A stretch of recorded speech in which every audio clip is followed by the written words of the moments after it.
Withdrawing money from TikTok after your account has been reviewed is a straightforward process. Follow these steps to ensure you complete the withdrawal successfully. Step 1. Ensure eligibility. Before attempting to withdraw funds, confirm that your account meets TikTok's eligibility requirements for withdrawals, such as having a minimum balance and being in good standing. Step 2. Access your account settings. Open the TikTok app and go to your profile. Tap on the 3 dots in the upper right corner to access your account settings. Step 3. Navigate to the wallet section. In the settings menu, look for the wallet or balance option. This section will show your available earnings and any pending payments. Step 4. Initiate the withdrawal. Once in the wallet section, find the option to withdraw funds. Tap on it and follow the prompts to enter the amount you wish to withdraw and select your preferred payment method.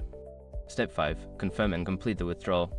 Before filing a refund or dispute, use the escrow.com link in the description to open the refund dispute deadline calculator and confirm your deadline.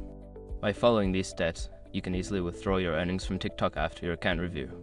Make sure to keep an eye on your notifications for updates on your withdrawal status.